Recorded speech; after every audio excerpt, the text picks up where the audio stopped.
Welcome to this week's episode of Listen to Your Coaches. I'm your coach, Mike Wilkins, here with Coach Will Morrill. We had some good success with the Mike vs. Reddit one, so we're going to run it back. Mike vs. Reddit part 2. Will assures me this time will be a little bit more volatile than the past. All right. Well, yeah, Will, why don't you, just in case anybody missed the original one, kind of explain what's about to go down. Yeah, so Mike hates Reddit, right? For good reason, too. You know, Reddit does, I think, how did you describe it? It takes everything you love and makes it into a cesspool or something. Yeah, dude, I don't remember, but I just, don't have a good time on Reddit. Relatively accurate, and especially after you explained why you didn't. I was like, that makes a lot of sense.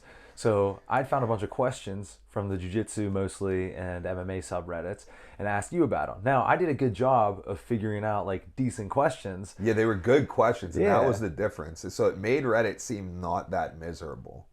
So I went and I think I got a better sample. Better scope. Now, here's what was a bummer about this: is instead of looking for good questions, I was looking for ones that You knew were going to upset me. perhaps slightly more volatile. Perhaps we'll see.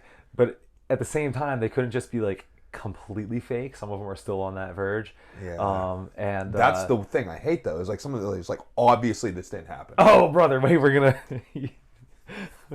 we'll get to some of that. All right, let's So run it. basically, if you didn't see Reddit, Mike vs. Reddit 1, I'm gonna read something from Reddit.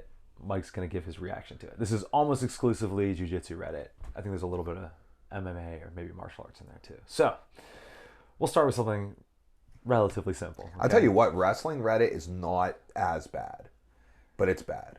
Like, Muay Thai Reddit's not as bad as Jiu Jitsu Reddit as well. Jiu-Jitsu Reddit. Well, I shouldn't say that actually. I'm not even do you subscribe to, how do you, I'm part of communities on Yeah. Reddit. I don't know if that's subscribing or whatever, Uh-huh. but I'm part of BJJ Reddit, Wrestling Reddit, and Blackjack Reddit. But not MMA or other stuff. Yeah. I mean, they all have their pros and cons. Anyways, so this one is from the Jiu Jitsu subreddit, and this guy's got himself in a little bit of a predicament here. Let's hear him. Let me see how I can help you out, bud. He said, I am one of the Jiu Jitsu travelers. I travel all over the world in the U.S. and train with different coaches. Dude, first off, if this dude travels all over the world, he knows that this experience that he's going to explain is not normal. I was so upset at this Okay, morning. we started off right then. I was so upset at this morning.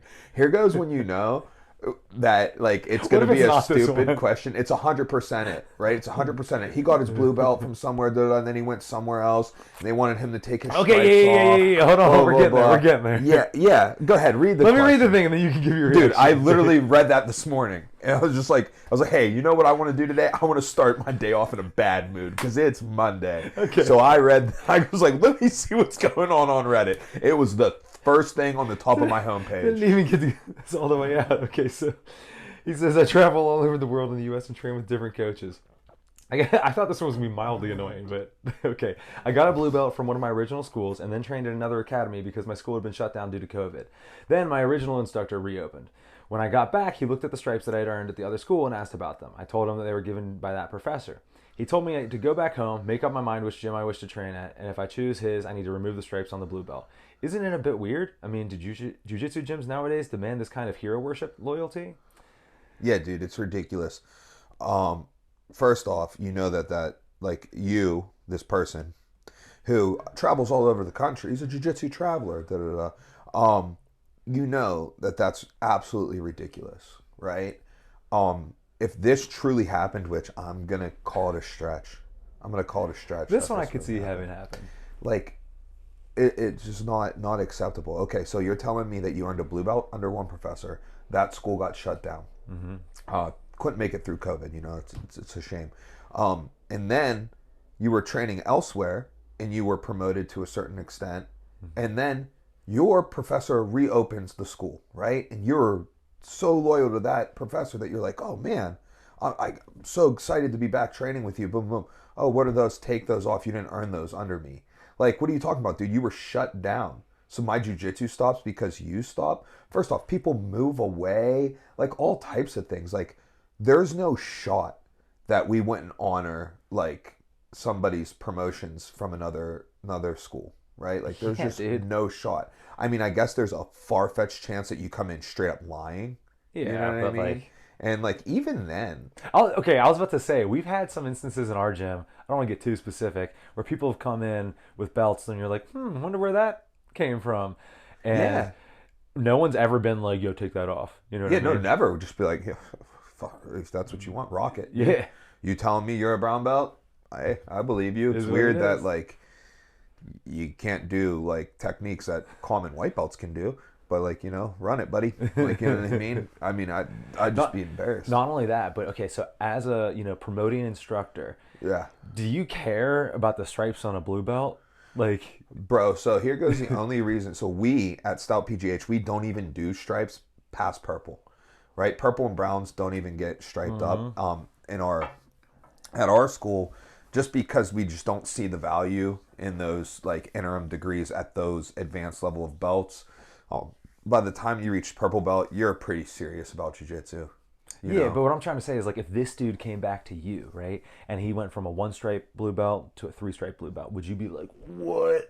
No, I wouldn't. But like what I was getting at though is like we here goes why that would make a difference with us is because that would then give you access to advanced class. You know what I mean? Right. It's like because like that's what we currently are using like the striping for Right. on the white belt and blue belt, right? 3-stripe white belt. Now you're eligible to do intermediate and open mats. So let's say that happened then. Someone gets a blue belt under you, and they're like, hey, dude, I got to go somewhere else for work for Yeah, dude. Like however long. They come back, they've got a stripe on. They're like, hey, is it cool if I do advanced class now? yeah, for sure. You are that. Yeah. You are that, right? You come back with a purple belt. You're a purple belt, man. Yeah. Like we've had this happen. We've had this happen, right? And it's just like, oh man, congrats! Like like it's that is just like asinine. So if I were to give this person advice, I'd be like, hey, I want you to think about telling the truth sometimes, because this didn't happen, right? And if this did happen, let's just go into the world in which this actually happened. Leave that first gym. Leave that. Like that your original guy who you were going to go back and be loyal to, you got to get out of there. Right? Like that's weird. Yeah. It's unacceptable, honestly. And, you can tell me who that dude is and I might do something about it. Oh, off to a good start. I thought I started with something that was like relatively easy, but here we go. All right, this one. Irritated.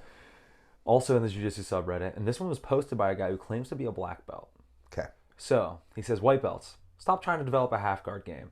I know it's tempting to focus on half guard techniques because you always find yourself in half guard, but you first need to focus on the reason you're in half guard. It is usually because you're getting passed and then grab onto your partner with anything you can. Day after day this happens and you think, I'm in half guard a lot. I should learn some moves from there. No, you shouldn't. You should learn how to recover full guard or how to finish your pass depending on whether you're in top or bottom half guard. I say this as someone who both did the same thing and has a dangerous half guard. So don't think I'm just being an old school nerd and bashing new age jiu-jitsu. I'm just trying to offer some perspective of someone who's been there. I damaged my own progress by watching YouTube and hunting down half guard tricks. Unfortunately, the only half guard tricks worth focusing on are when you were white belt are the tricks you finishing or your guard, your pass or retaining full guard. When should you use half guard? When it is your choice. If you choose to use bottom half guard because you're going to deep half or blah, blah, blah, whatever. You get the idea. Yeah, absolutely not. This dude's a complete idiot. Half guard is a fundamental position, right? Like you're going to be in half guard, whether your guard is getting passed or you choose to be there. So here goes the thing about a full close guard. It's more rare now because the sport has since evolved past the archaic days that guy's talking about. So what we see happen is like a lot of times in an open mat, how often are you like, hey, let's start in a closed guard? Closed guard is actually something that's difficult to attain now, right? Like if I went into a match and I was like, all right, I'm going to get to a closed guard, right? It would be hard for me to get a closed guard. Yeah. If you want to get a closed guard on me, it's going to be a struggle because I don't want to be in a closed guard. Right? So like, it's not like that you likely got there because your guard was getting passed. No, you likely got there because it's a more open guard that you're more likely to enter into, especially if you're starting from the feet, right? Whether you sat the guard or whatever, right? Like typically the way that we end up in a guarded position is either A, we were taken down, or B, we pulled guard, right? If we pulled guard, let's say it's no-gi, for example, right? We lack a lot of good connection, right? I can pull a better guard in the gi because you're going to have better connection. even then, pulling a fully closed guard is difficult, and it should be difficult. Yeah. Right? It should be a difficult thing to do. Therefore, you're going to be playing a form of an open guard. All right? Now, if you're playing a form of an open guard, a very common, like, open guard to play, like seated standing, like making those attachments and stuff, is going to be something that favors one half of someone's body. Why? Because when you pull this, you're likely in a standing versus a non-standing position, and they have a lead leg. They have a lead leg. They're not standing there square, right? So since they have a lead leg, it initially, like, you know, like kind of like blades you, right? So you are playing like half of a body to initiate, which will typically take you to a shin to shin, a de la hiva, an inside, a reverse de la hiva, all different like types of guards like that. Then once brought to the mat, result in something very near a half guard, which will likely then through progress have you playing half guard quite commonly, right? So I think that, you know, half guard is a very fundamental position, and it's very important to understand your fundamentals from half guard, such as what do you want from the bottom? You want mobility, so you're going to want a near side underhook. Why? Because it makes it difficult to create a chest to chest connection and so forth. And you should have attacks from there. Your attack retaining a full and closed guard. Like, that's your attack from there. Why? So you can go to a position that, you know, you're going to play way more rarely than half guard. I think that's why these white belts are focusing maybe a little bit more on the half guard, because I think you're going to spend more time in half guard than you are in a full closed guard. Not only over the course of your career, but in every level of your career, I think you'll spend far more time in a half guard. So I say invest in the half guard, right? Like, oh, your only offense for there should be getting it. No, dude, there's plenty of good fundamental sweeps that you can do from there, wrestle ups, you know, things like that. It's a good fundamental position. Yeah. Wow, I thought you were gonna agree with that guy. No, you didn't. What was his name? What was his username? I see. I screenshotted it. It doesn't matter. I can't actually see. I can just see the first part of it. But okay. Warning on this one. I'm not even, well, we'll just dive in. Okay, so this guy who says he's a white belt. Okay. Says he's a 4-stripe white belt. He says, what's the best submission? Rear naked choke. Oh, not what he thinks. He goes, I think it's the wrist lock. Total control. Okay, this is what they refer to as a shit post, which is somebody who makes a post just to anger other people. No, hold on. In other areas of life, it's known as trolling. Now, they have them labeled as shit posts or not, and this one was not labeled as a shit post. So I'm going to read it to you as if it's a legitimate question. It says, what is the best submission? I feel like it's the wrist lock. Total control of the hands and arms. No one ever sees it coming. It's almost an immediate verbal tap every time. I love hitting this move, especially on white belts, because it's a great intro into the art. Whenever I hit it on a purple, brown, or black belt, they're always super impressed that I'm willing to go there. It's been a sense of pride for me for a while. I don't believe him. I don't believe him. Listen, wrist locks are legit. Here's the thing. They are legit. But they are very difficult to get, as we see, you know, at the high level. Like, they're not a prominent submission. If they were such a great submission, they would have a higher percentage of finishes via that submission. Right. You know? So it's just not a tremendously good submission. Like, have there been any wrist locks in like high level, like ADCC matches or like black belt matches, or even in the UFC? Yeah. Have there ever been wrist locks in MMA period that you know of? Not that I'm sure. I can't think of a single one. Not that I know of, and I know there have been some at like black belt and stuff like that. And I mean, I've been wrist locked. You know, I feel like in MMA it'd be almost impossible actually if your hands are wrapped real well. Yeah, it should be very hard because like your wraps, but yeah, I'm sure it happens, and like, you know, it definitely is something. But like, if you think about what you need to control to actually effectively perform a full wrist lock, right? So you need to control above and below the joint, right? So you need to control like near the elbow. You need to control above the wrist, so somewhere around the fingers. Okay, controlling the fingers is very difficult to do, right? Especially since the fingers aren't going to get it done for you. You're going to need to go like on the hand, right? So you don't have much room to manipulate the wrist. Not to mention, if you're controlling in those two positions, you likely are lacking control over a large portion of the rest of the body, which can generate a lot of like movement and force, allowing people to like get out of wrist locks. In fact, I'm going to give a stout blue belt, Dan Charipka, a quick shout out here. He went after a pretty hard wrist lock on me from like, I was like kind of passing half guard, passing half guard, like kind of in a cradle position, and he was ripping down on a wrist lock that caused great movement. It had zero shot of finishing. Right. Right.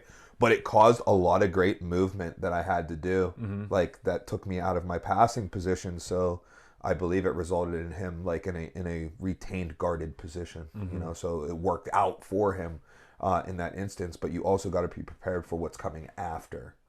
You know, you attack something like that. We have a guy in Zealy, Pat Cranston, big time supporter of the Stout fight team, sponsor of Lucas, right? Lucas Siebert.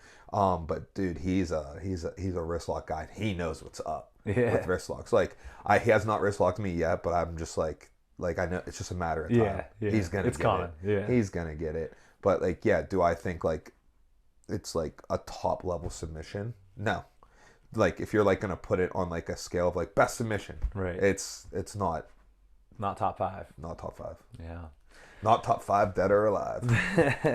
Actually, real quick follow up on this. What do you think the highest percentage like position for a wrist lock is? Warren wrist locked me once, like in front of Shawn Williams. Really? Warren and I, yeah, dude, this is a funny one. So Warren and I were doing a match, and we were preparing for ADCC trials. So I'm gonna guess it was, since it was in Zealy, that means it would have been East Coast trials, which happened in like the late October, November of 2021. We were like prepping for that, so we were doing ADCC rolls, and Shawn Williams is running us through a training session. He's like reffing this match, like we're doing like a simulation match, and dude, like it's 0-0 through the like sub only period. We're in the points period, boom, and dude, I hit a takedown in the last 30 seconds, and I'm winning 2-0, and I'm like, oh my god, I'm gonna beat Warren, right?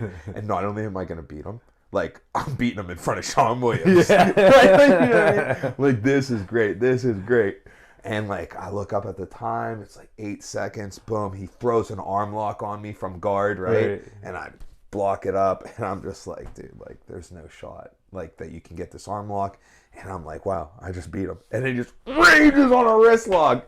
And I scream tap. Right? I have to scream tap like this guy suggests, actually.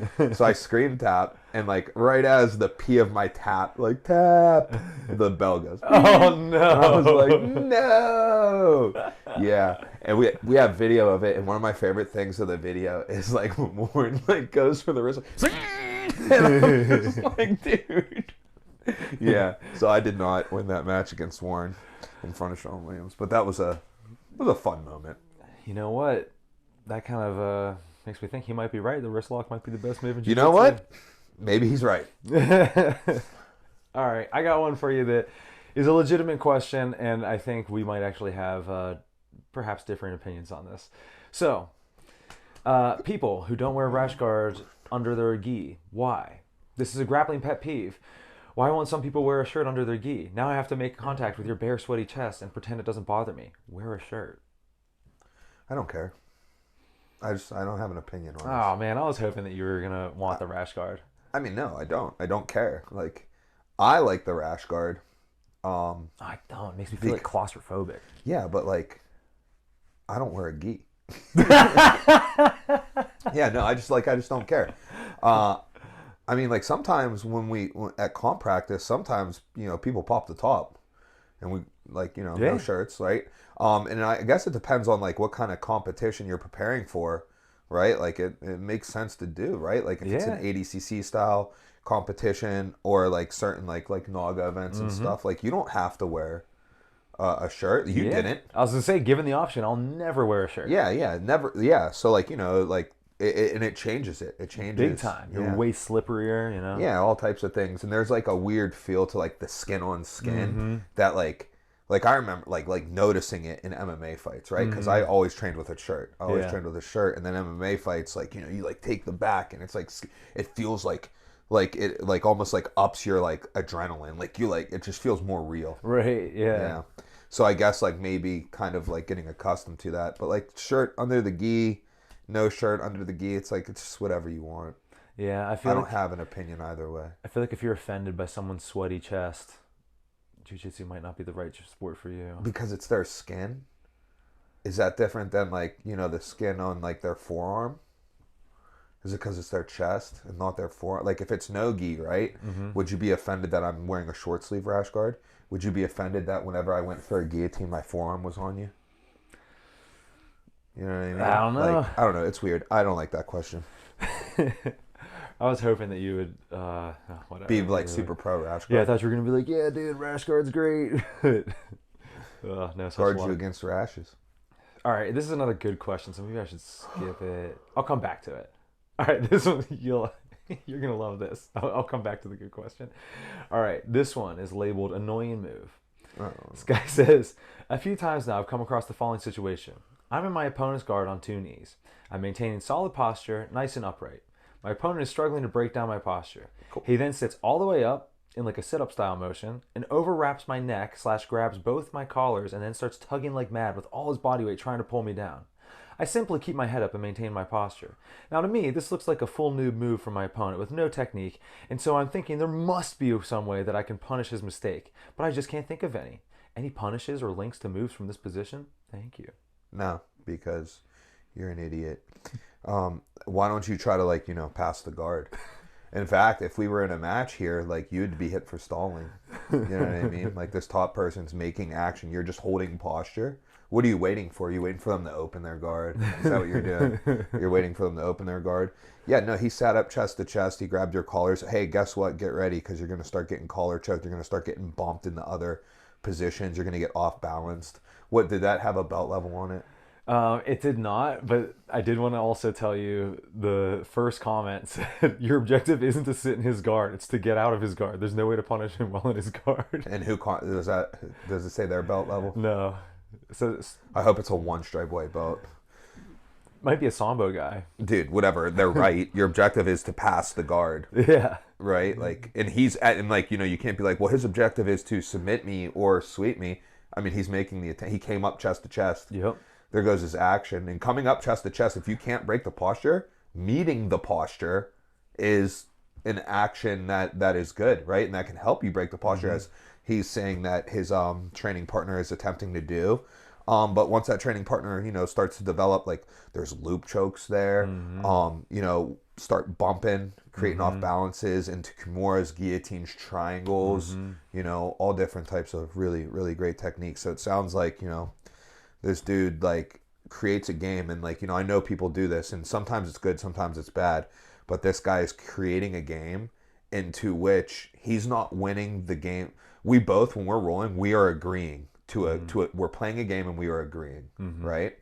But, like, you're making a side game and making that what you care about, right? It'd be like if we were playing pickleball, right? And you were like, yeah, all I care about is first point. Yeah. Right after that, it doesn't matter. But to me, I'm like trying to play the whole game. I'm trying to win, you know? So it's kind of like that. Sometimes that can be beneficial. Right, for drilling purposes, yeah. Well, I mean, even for live training purposes, I actually just gave the advice last Wednesday in Monroeville. We were working on half guard top and stuff. And I was like, hey, like, sometimes you can set intermediate goals for yourself. Like, our goal, we were doing some positional live training, and our goal as the top person on half guard was to pass.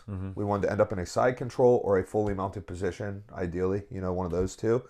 And, you know, bottom wanted to, you know, like, sweep, regain a guard, or take the back, you know.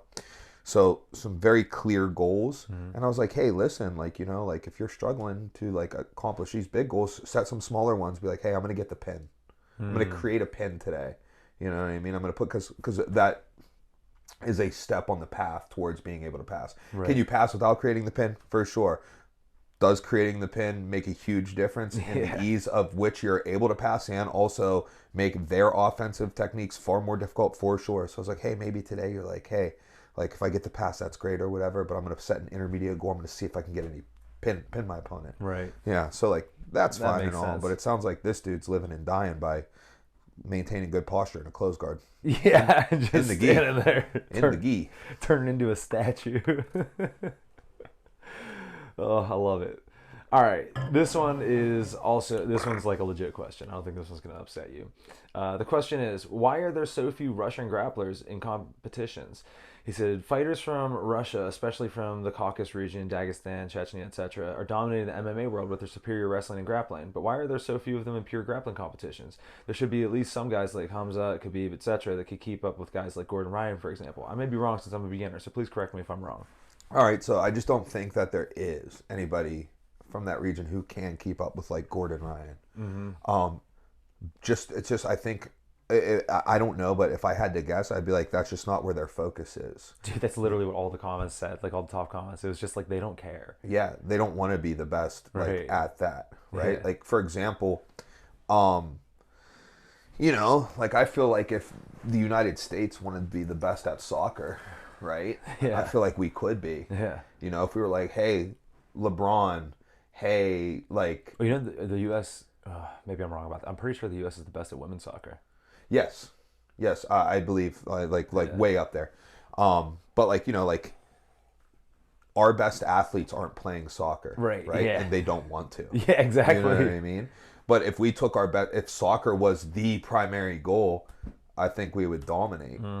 Or we would perform much better than what we currently do. And I think that's the same thing. Like it's just like what's valued in that region, and they just don't value that. Right.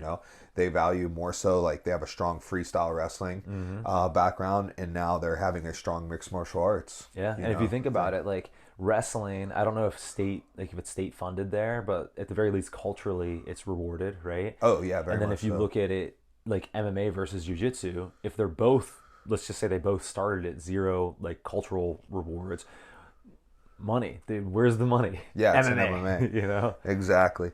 So like I mean like yeah, could they get to like a level? Could there be like a Dagestani who can compete? Yeah, but it takes a dedication to that art. Right. Right. These arts are now too far developed for someone to like dabble Right. and like make it to that level. Exactly. You know what I mean? Like you You gotta can't have be primarily a wrestler and then like sort of Yeah. learn some submission defense. it's like I mean it's similar to like the MMA like versus like the individual disciplines. Right. Right? Like Right. you know what I mean? Like the MMA fighter is not going to out wrestle the best wrestler, outbox the best boxer, out jiu-jitsu the best jiu-jitsu Right. player.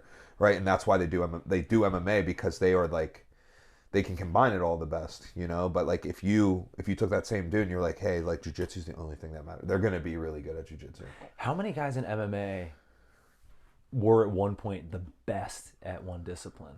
Jacare, So there's Jacare, Roger Gracie, Hodger, Verdum, Vinny. Pereira, Izzy. Pereira, Izzy, Cejudo. No boxing champs, right? No. Oh, right, Ray Mercer, I guess, but like, James Toney fought in the UFC. yeah, that's true. Yeah, Cejudo, but they didn't fight seriously. After right. Yeah, I'm just thinking guys who like did a legit Cejudo. Yeah. Cejudo. Oh, Yoel. So I guess there's a handful. Yoel won Worlds, right? Yeah, you all won Worlds. I think I'm pretty sure. I may be wrong about that, but yeah, no, there's not. A I ton think of he won overlap at the top. 03. I think he beat Kale in 03. Kale Sanderson in 03. I thought he only had And then he L's to lost. KO. Huh? I thought he only had L's to KO. Yeah, I could be wrong. We could look it up. You have a phone. Let's get back to Reddit. All right. Oh, you're gonna love this. All right, so this one isn't just in the regular jiu-jitsu, it's in the advanced jiu-jitsu one. It says, what half guard and full guard stuff can I take from jiu-jitsu to wrestling, like sweeps and reversals? Butterfly.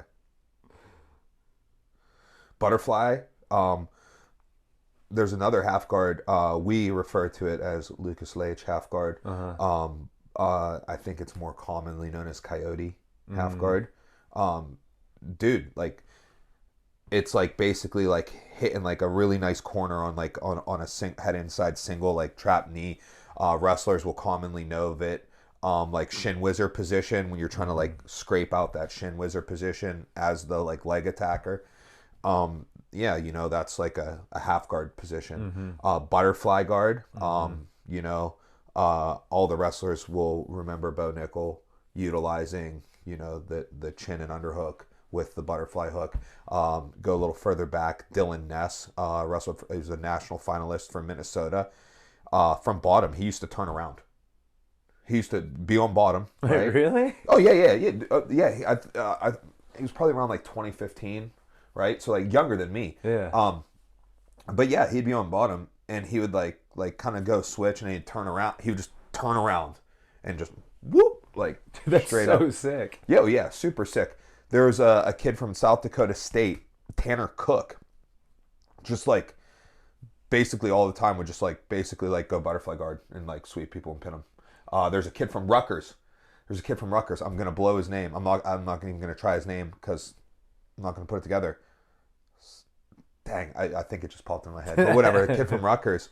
He basically would just like turn over and play butterfly guard and sweep. Dude, that's so sick. Also, not what I thought you These were are going to say. D1 dudes. These are There's all D1. There's two answers that popped up in the comments. I thought you were going to go the other way, but that wasn't one of the things. Was butterfly specifically, but there's a couple other things there. Also, actually, real quick, did I'm not super familiar with his wrestling career, but did Askren use a lot of that sort of stuff?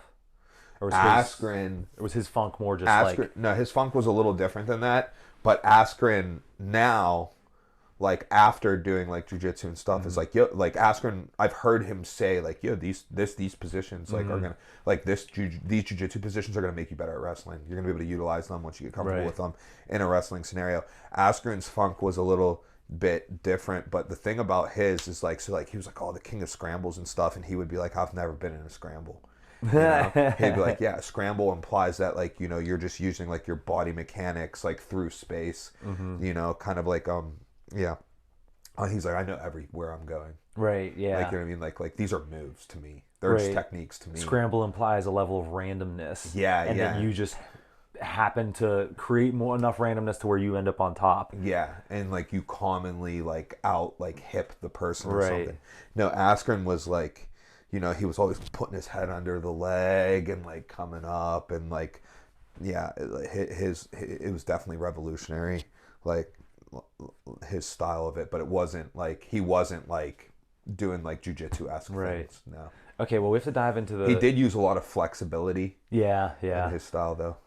Okay, so I have to dive into a couple of the comments here. So I wasn't sure which way you were going to go on this. So the first comment says, "Don't play guard in a wrestling match." Well, you know. Yeah.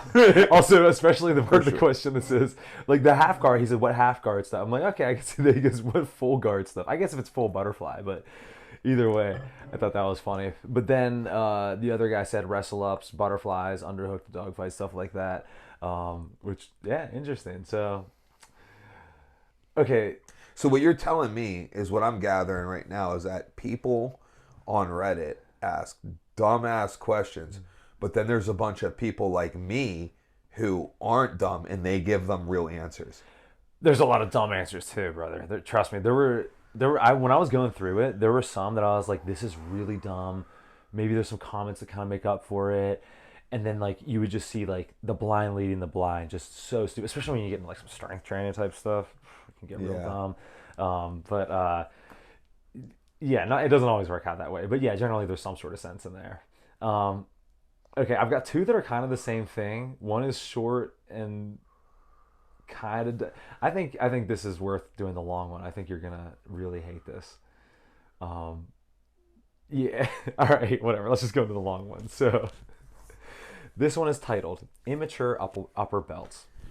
So you know it's going to be off to a good start. Yep, I'm ready. All right. Just know there's going to be a lot of stupid stuff in here. Just let me bang out the whole thing and then you can... Okay. Give a reaction. Okay, so it says, "Hey Reddit, recently the upper belts have been very hostile towards me. Not all of them. Most of them are very mature people who don't bring ego into the gym. I have a very good armbar from the guard and use it as a white belt without many other skills. I use it often against upper belts with about a 75% success rate. If I'm able to get them into my guard, I just drop to my butt and spin into it as fast as possible. Well, sometimes I tap a blue or a purple belt as they get very angry and decide to turn it up a ton and just be really aggressive and crank on me to get some sort of revenge. Today I was rolling with a purple belt and I got him in deep armbar, and after a few seconds of being nice and not cranking it, I pulled a little harder and there was a loud pop. And I looked at him and let it go and said, "Oh shit, are you okay?"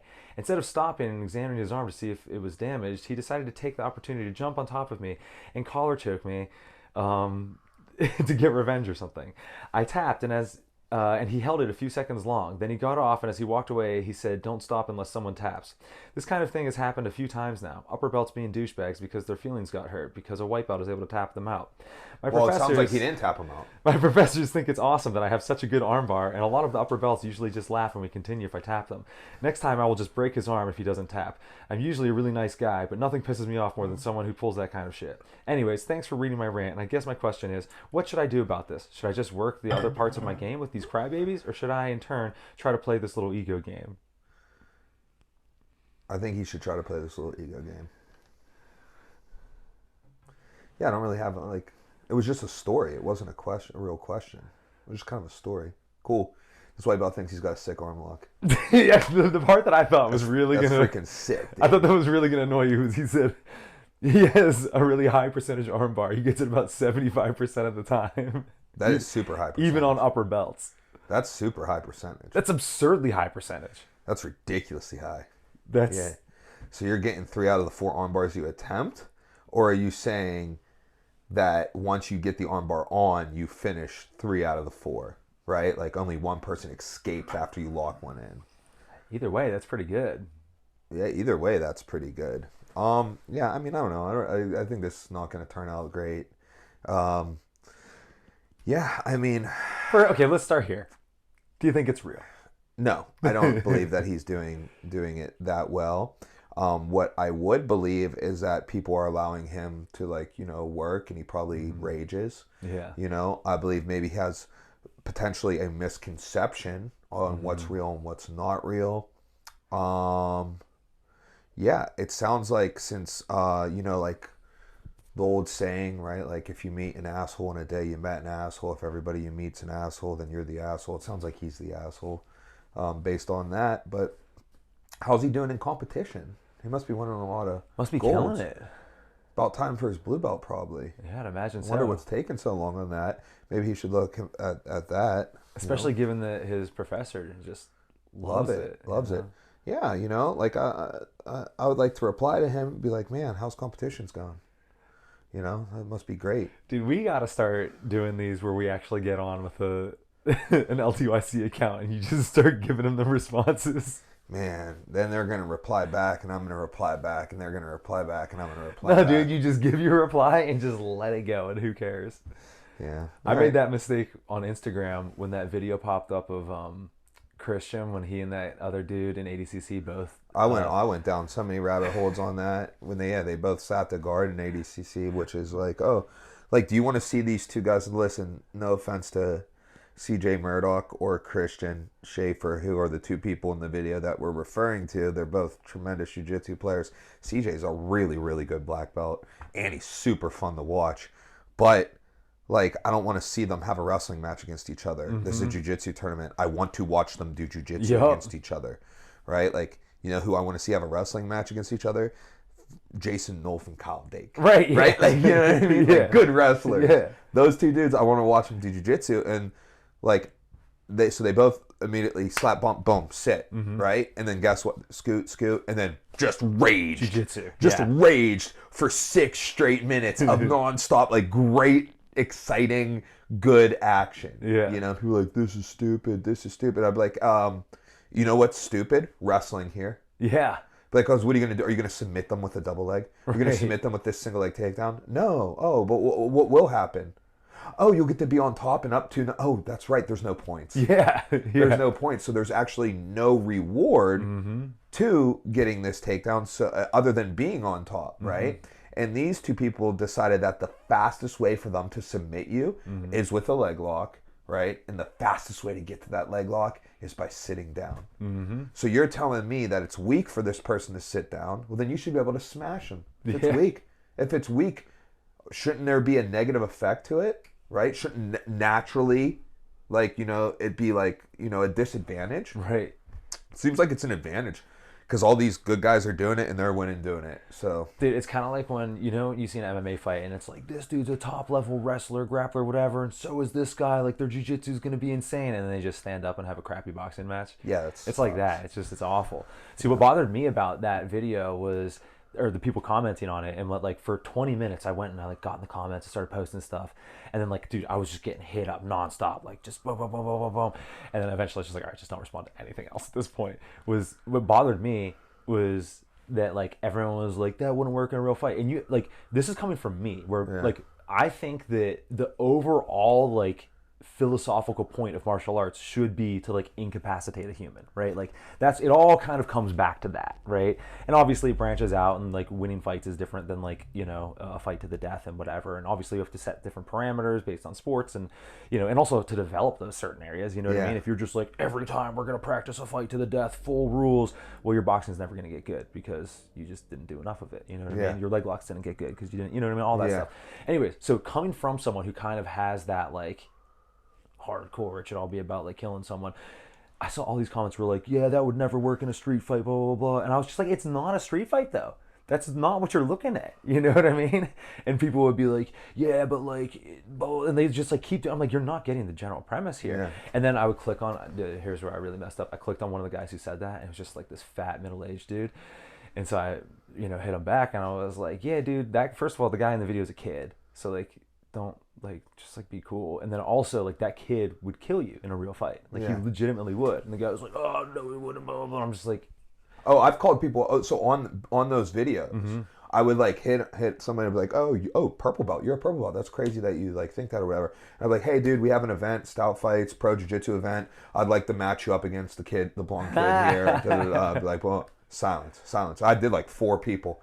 I was like, hey man, yeah, like, you know, we'll do the match against you, we'll fly you out, blah blah blah, all types of stuff, and there's yeah. Oh dude, that's hilarious. Yeah, I was like, oh, what happened? I thought this stuff wasn't gonna work. I thought this stuff was stupid. I thought it was weak, right? Now all of a sudden, like, now that I'm offering to pay for you to come be a part of a jiu-jitsu event, and you do jiu-jitsu, you're a purple belt, I pay for you to come be a part of a jiu-jitsu event, you know, to go against this weak stuff here. Yeah, right? Now you won't respond. See, that kind of stuff blows my mind too, because I think you and I personally don't generally spend a lot of time like interacting in the comments of stuff. You know I try not to, because it ruins my day. Yeah, it's really like annoying. I carry it. Right. And like, yeah. So. And I think that you and I tend to like have like mostly avoid that, right? So like, you know, I'll hear, because I also know that like they don't care. Yeah, they're like saying this, and then they're just going on playing, like doing whatever they do, not even thinking about it. Meanwhile, I'm only thinking about it. I'm only thinking about it. So like, I really try not to get into that stuff. But what I was gonna say is, I think as people like us, like we hear about keyboard warriors and stuff. Like I'll see Shane Faison talking about like, you know, negative comments and whatever. I'm like, oh man, like they exist, but like I don't really see it. And then when you actually do see it, you like can't believe it. You're like, I can't believe this guy said this. And like, then you're like, is he trolling or does he actually think this? Anyways, I digress. Yeah. Let's get back to some Reddit. Dude, that is a great idea. What? You're like, is he trolling or whatever? So anytime I disagree with someone, I'll be like, yeah, I'll just like be like, yeah. Oh, don't mind him. He's just trolling, right? Like, he's just trolling. He doesn't. He knows. He's just trolling. That's a good strategy, actually. I'm like, no, I'm not. I really think this. I'm like, nah, dude, he's just trolling, guys. This is his thing. He does it all the time. He's just trolling. Act like you know him. Thing. Act like you know him. Act like you know him. Dude, that's awesome. Dude, I grew up with Eddie. Dude, he's just trolling. I grew up with Eddie. I grew up with him. He's just trolling. All right, dude. I might save this one because this one's a long thing, and there's many parts of it that I think you're not gonna like. So let's save that real quick. This one's kind of a legit question. Let's start here. Is being heavier more beneficial in striking or grappling? He said, I recently got into an argument with a friend of mine. He thinks that being heavier than your opponent in striking is more beneficial than if you were heavier than your opponent. Grappling. I mean, obviously, and chose to grapple with them. Let's say in this hypothetical scenario, both fighters are trained. I argued that a weight advantage matters more so in grappling because the weight can actually be put on the opponent. Moreover, I think that since grappling is more of a concentric, which I think he's trying to say isometric strength-focused sport, it would benefit heavier fighters, whereas striking utilizes lots of plyometric strength, and as a result, weight does not matter as much as it would in grappling, which is also not true. But bro, it's grappling 100%. First off, let's go through experience. I grapple people heavier than me, sucks really bad. I strike against people heavier than me, it's a lot easier. Yeah. Here goes the main thing, and I think it'll boil down to this, and everybody can like probably get on board with this. When you're striking versus grappling, all right, your goal when grappling, what do you have to do? You have to move that human. Mm-hmm. When you're striking, you have to move yourself. Yep. Right? And like, there you go. Yep. Right? I have to move this 280-pound human against their will, or I have to move however much my limbs weigh, right? You know what I mean? Like, yeah. Now, just to play devil's advocate, the only way I could see someone thinking the opposite is if someone had trained for long enough to figure out what I'm about to say, but not long enough to know what we know, and they're like kind of small, like they're like 100 and we'll call it 30 pounds, right? And they'll spar with someone who's like, you know, buck 80, and they're like, dude, that's so much worse. I'm getting hit so much harder, whatever. Well, okay, like, whereas you and I, a weight like, advantage is an advantage in both. Yeah, of course. That's where but we what need I'm, what I'm trying to say things. is, like, I think that among trained strikers, a weight advantage of like 180 over 140 is way more than 220 over 180. Because like you and I hover, we'll just call it like 180 to like 210, somewhere in that range, right? And like you and I could go and like box up a dude who's like 250, and it wouldn't be that real. You know No problem. What I mean? Not saying like I'm whooping all two, but right. like, But like the average dude who's boxed a little bit. But then I have to go roll with someone who's 250, and I'm like, God damn. Yeah. So I'm like, hey, can you start on bottom? Exactly. Whereas if someone is 140 and they're boxing soment who knows a little bit of boxing who's like 180, it's like, oh, dude, this really sucks. You know what I mean? So that's the only way I could see why someone might think that. Yeah, I mean, I think the only reason I could see someone who might think that is they only do one or the other. Right. Yeah. Anybody who has done both would Just be like, knows. yeah, dude, yeah. It's got to be grappling. What's funny about that is like grappling weight classes are so much larger than striking weight classes. Yeah, dude. Like in boxing, you can find a weight class every like 4 pounds. Bro, how about we were just discussing the stadium Muay Thai? Oh yeah, and 105 and 108. Yeah. It's like, bro, Like, when you're a champion in one of those, why wouldn't you fight for the other one and try to Yeah. become a double belt holder? Like, it just doesn't matter. Yeah, it's like a 3-pound difference. And then in Jiu Jitsu, like for example, 80cc, you know, it's 145, then 170, then 195, then 218. Like, you know what I mean? It's like holy crazy jumps. Yeah. All right. The other thing that's crazy is that, and maybe this is what is giving people.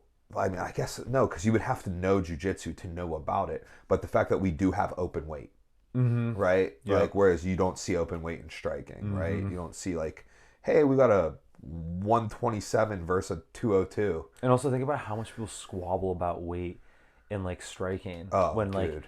it's to me, I don't love that like attitude, especially in boxing. They're like, oh, it's got to be 143. No, 146. Oh, you know, he missed weight by a pound. That makes Rehydration clause. Yeah, it's like, dude, just like pick a weight and fight, dude. Like, it's not that serious. Dude, that gets me wanting to go down a rant about how I hate catch weights. Brother, I like catch weights. Why do you hate catch weights? Because, dude, there's weight classes. Like, why does everybody have to have a catch weight? There's weight classes fighting a weight class, right? Like, you get like these amateur fighters, and they're like, okay, I'm like, all right, hey, if you want to fight, blah, blah, blah, blah, blah. Okay, well, I want to fight 140. It's not a weight class. 135 or 145. Oh, man, well, you see if someone will do 140.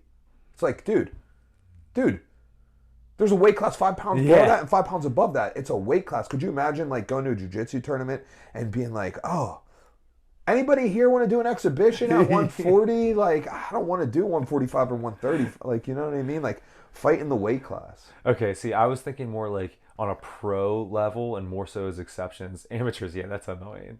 Dude, it's super annoying. Not that I'm like against it or whatever. If someone's like, hey, can you take this at 140? Like, all right, whatever. But like, it's just like fight in the weight class. Yeah, no, I agree with that. Where I don't hate catch weights is if like short, like, you know, like, okay, like this, hey, I'm a 55er, my opponent fell out, short notice, this dude's coming in from North Carolina, hey man, like, hey, I've seen you fight 155. He's like, yeah, dude, took this fight on 2 weeks' notice. You mind if we do 160? Nah, dude, all good. Let's do it. See, that's the kind of thing that, like, that's what like my whole defense was going to be. Yeah, like, that's it allows fights to occur that otherwise may have not. That are cool. Yeah, no, I'm rational about it. I mean, I've done catch weight fights, but like, you know what I mean? It's just like, okay, like I like there to be a circumstance, not like, oh, I want to fight 140. Right. Yeah. Especially in amateurs too. I'm like, dude, find a weight class. You know?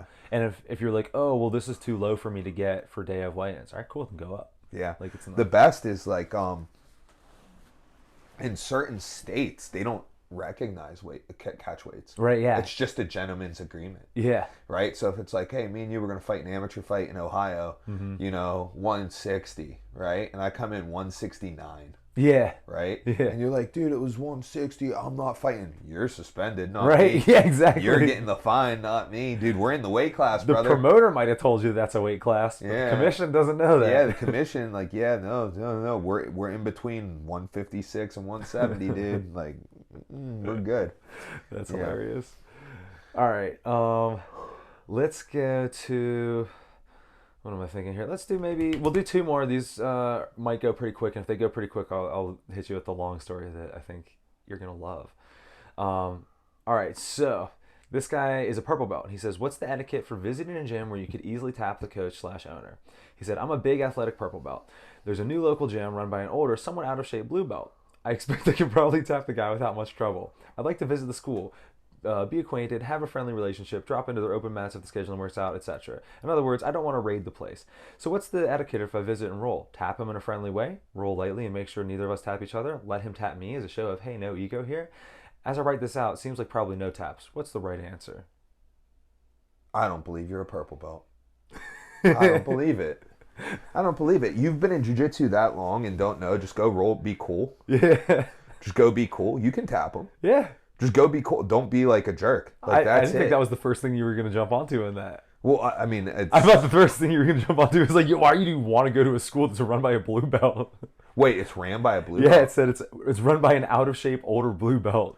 Oh, yeah, then why are you going there? Number one. I didn't catch that part. I was just like, kind of like, I was probably kind of relating to me, like, you know, like if like a, like, you know, like there's like purple belts, like who can beat me, you know what I mean? And it's like, I don't, like, come in, like, let's go. Like, you can tap me, like, it's okay. And also, you know just because they tap you doesn't mean the they're other better. thing, it doesn't mean you're better. I mean, overall, but like, you know what I mean? Like, whatever. So anyhow, I think you go tap them. Yeah. You go tap them. You just like, don't be like a dick about it. Yeah. You know what I mean? Like, don't celebrate it. Like, don't like crank on things. Maybe like, don't like rack up a bunch. Maybe do some positional stuff or whatever. Definitely don't let him tap you like out of like some like show of respect. That's weird. That's starting to get a little culty there. Yeah, just go be normal. Just go roll with him. Like, don't you have any like social cues? Like, have you ever been in like any type of social situation? Like, just go be a normal person, dude. And also, so the other thing I wanted to jump on is like, it's like, oh, I can beat the coach/school owner. Does that mean you can beat all those guys though too? Right. Because like, you know what I mean? And I get it. Like, you're like, oh, well, the coach is the best, right? Well, when? You know, like we age out. You know what I mean? Bro, how like, about this? I'm in the prime of like what should be my fight career, right? 33 years old, long enough to know a lot, but still young enough to be in good shape. Yeah. Am I the best striker in our gym right now? Not even close. You don't think? I think so. Still. Dude, with a nearly broken neck. No, with a healthy neck. With a healthy neck, if I'm in shape, then I'm near the... That's what I mean. I'm not being like, oh, yeah, you off the couch. Yeah, I'm considering you're in shape. Okay, like me in shape. Okay, I was getting at like this. Okay, so like, yeah. So do you remember somewhat about recently... injury or something. Okay. Do you remember recently we had a guy who came in and I do remember. refused to sign up unless he sparred me? Yeah. And I was like, what, dude? Like, yeah, we'll get out of here, dude. Yeah. I'd be like, I got a bunch of people who absolutely destroyed you. Yeah. Yeah. Well, like, where I'm going with that, like, let's say, like, a guy can come in and, like, he can beat me. Like, all right, can you beat Alex? Right. Yeah. And guess what? Alex still listens to everything I say. Yeah. Right? He still literally came up to me for advice. Like 3 hours ago, we're at practice.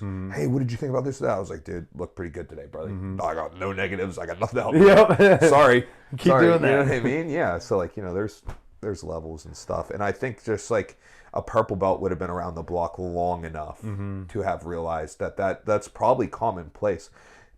Back in the day, it was probably more common, and I'm sure there's still situations where like the school owner / coach is the best person there. That's how they got to that point. But you know, as your school's around for, you know, several years, over a decade and stuff like that, you know, you're probably getting older.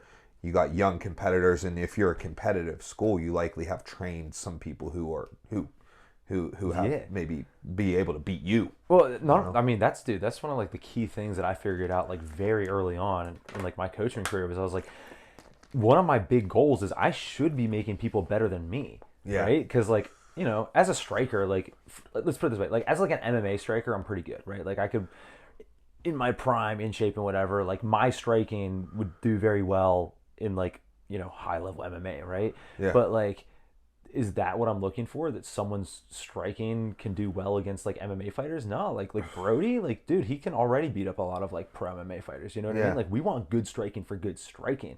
Like I don't want the limit to be however. Well, good here goes. I am. That's like an example of like like the Dagestani Jiu Jitsu like thing, right? Like they're doing MMA or like the MMA fighter thing that we were talking about. Like like they're not the best at each discipline. They have to they have to be very good at all these disciplines, so they can't put their eggs in like one basket. Exactly. Whereas like Brody's eggs are in that basket. Right. You know what I mean? But even like our MMA guys, right? Like when Lucas is in the UFC, right?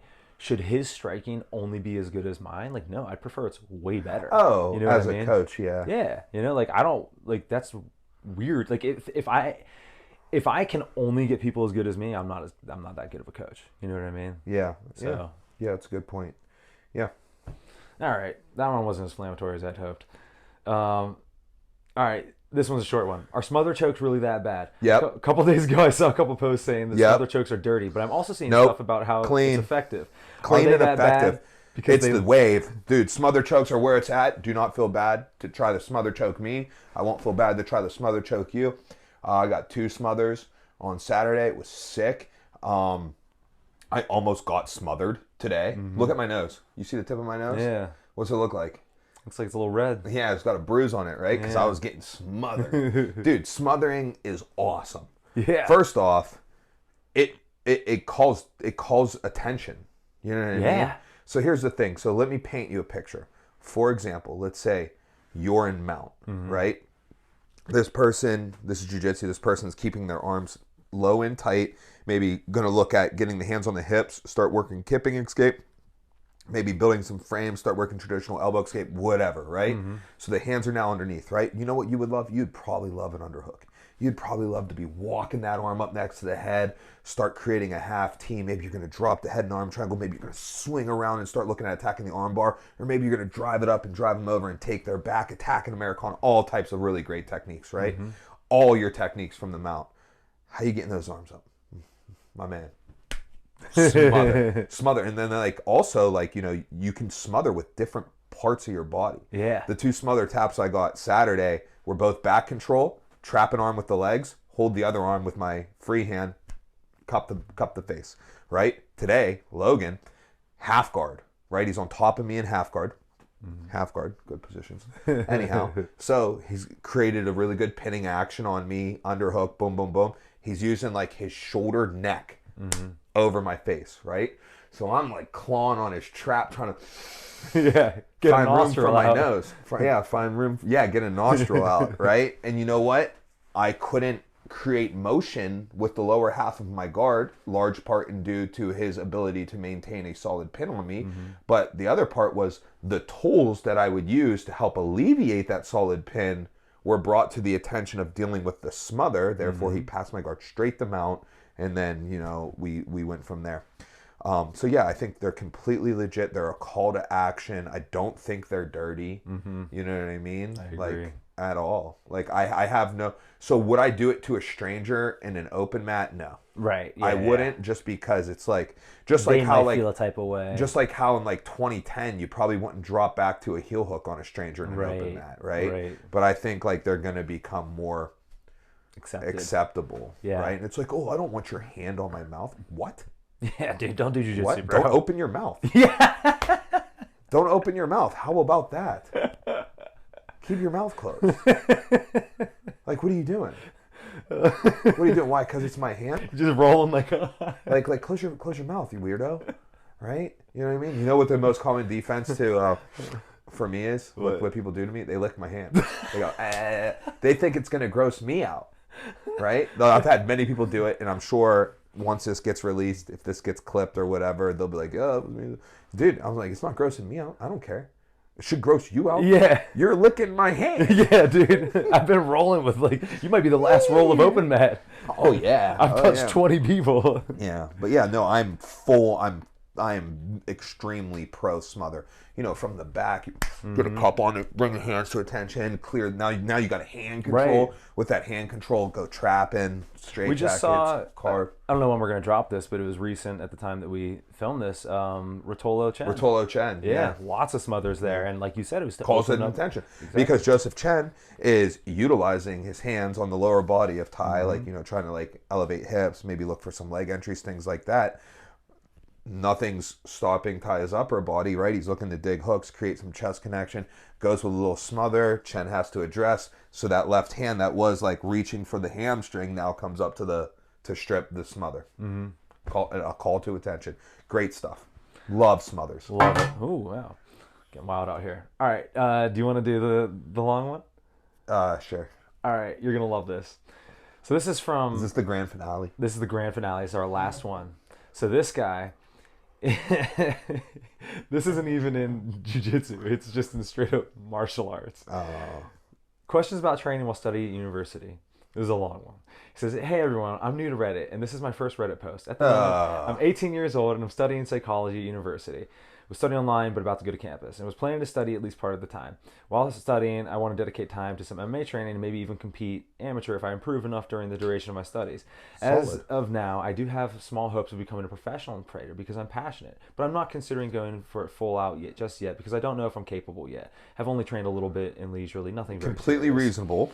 And I want to get a degree so I have something to fall back on. Yeah, sounds good. It's about to get a little crazier. One of my past trainers said I had very powerful punches and even questioned if I was a competitor on my first lesson. And a 2-time world heavyweight kickbox champion admired my punching power too, as well as my aggressive training style. However, power is all I have at the moment. I have no idea how good my chin is due to a lack of heavy sparring, and my speed, grappling, kicking, defense, accuracy, coordination, etc. need quite some work. I'm only 5'8" and 65 kilos too, so I don't think I can really tank my opponents with sheer power like George Foreman did. I don't have much fight experience either. I've just had probably 4 tiny fights with bullies at school that ended in like 30 seconds after my first 2 hits or the teacher stopping it. I'm not trying to boast or anything here. In fact, I'm sure a lot of you guys could beat me, especially you grapplers, shaking my head. I'm just giving you an idea of my current abilities. I have very powerful punches and even... Oh no, I already got to that. Where I'm currently at. So my questions are, will martial arts training significantly impact my academic performance? Example, will taking strikes and blows to the head from training make me significantly dumber and potentially ruin my academic career? 2, with my small hopes of maybe becoming a pro one day, would working on just my overall fitness, strength, flexibility, or cardio, whatever, first, instead of formal martial arts training during the duration of my studies, be just as or more beneficial? And 3, did anyone here do anything similar? If so, how did it go? Okay, where do we start? First off, really douchey to talk about this incredible punching power that you have in your street fights, bro. Yet still, I don't think that I have the ability to just tank dudes like George Foreman, as he said. Yeah, okay. So, let's try to ignore that for the moment. Okay. All right? Training while in college is super reasonable. Yeah. It's like a great time to do it. Yeah. It is. It might be the best time. Definitely is. Dude, all right. You went to college. Sure did. I went to college. Sure did. For a little bit. You have ridiculous amounts of time. Yeah, dude. Hey, what'd you do in college? Did you play any sports? Boxed.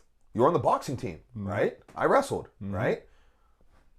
What if we just traded those out for MMA, right? People were on the football team, the soccer team, the tennis team, the swim team. It's just the sport that you play. Yeah. So that's a way for you to be a student athlete. Granted, likely not affiliated with a school, although I do know that some schools have MMA. Yeah. Like also, dude, college kids, they think that they're so busy. I mean, I did at least. And I was with the sports and everything. I knew. But I remember being like, oh, dude, like there's no free time. And then like becoming more of an adult and being like, oh my God, there was so much free time. It was like almost exclusively free time. Yeah, exactly. Here goes one thing that I would like to credit my younger self with is I recognized. And I was like, dude, this is only free time. Yeah. Like, maybe because I came off of like working full time. Right. Like, because I would like work, like I would work more than 40 hours a week in the summer and stuff. And so like when I got to school, I was like, dude, this is just nothing but whatever you want to do. Almost like it was like a detriment to me because like too much free time, no structure. Oh man. But It's a great time to start training. Can it impact you academically? Absolutely, right? Concussions are a real thing, so yeah, you could get rung up a concussion, and it might not. It could possibly make you dumber, but like especially while you're concussed, you're gonna struggle. You know what I mean? So yeah, I mean that's a risk that you play. You could get concussed in a car wreck. You can get concussed by mouthing off to the wrong dude at a party. You know Let me what I mean? ask you this: which do you think is a more dangerous sport? If you were to go play football or train at like a legit MMA gym? In college? Yes. Well, I'm assuming if you're playing football in college, you are at some level of skill. And if you're starting at an MMA gym, you may be low skill, and who knows the quality of that gym? Like, are they I'm saying if it's an even decent gym and they're not complete douchebags. You're probably going to have safer. You're going to be safer against head trauma in MMA, I would say. Dude, I don't even think it's close. I think that American football is the most violent sport in the world. I would say that you might be surprised once you get to those higher levels. In football? Like for example, yeah, dude, the head trauma is crazy, and they are hitting hard. Dude, they're getting in car accidents. Like that's all there is to it. Especially like O linemen. Yeah, well, It's like every play you're just crushing into dudes. yeah, but not with your head. Sometimes. Sometimes, right? But like it's like boom, it's Right. the hands. It's a great Oh, hand yeah, fight. for sure. All right, and yeah, your heads, but you're also like making that contact over 1 yard, right? What about if you're like a running back, dude? Like Well, yeah, for sure. But here goes what I'm trying to tell you is I don't want you to imagine this. I'm gonna kind of explain this into a striking term, okay? You're Max Holloway, Okay. all right? When are you getting hit? In fights? What do you mean? Only in fights because you don't spar anymore. You're so good. Max Right. Holloway doesn't spar anymore. That's what they He only say, gets yes. hit in fights. Dude, these dudes aren't getting hit in practice. They're only getting hit in the game. See, that's interesting because I was under the impression, and maybe this is just because like the last time I was like into football would probably be like college. Dude, they don't even for wear me. full pads, like hardly at all. See, I was under the impression that the football culture was the way that like MMA culture was like in the 2000s. That's youth football culture. Still. I mean, I don't know. I've been out of Fair it, enough. and hopefully my kid doesn't play. See, I thought that was all the way up like into college even. No. No. Even when I was in high school, we only went full pads 2 days a week, and I mean, yeah, we went full pads 2 days a week, and in those, like it was like like the starters versus the scout team, so there was also like mismatching, so you weren't like Right. getting cracked and stuff. But yeah, like they're not taking like these hits. They're not taking game hits in practice at all. Interesting. Okay, see, I just was unaware of the culture. Yeah.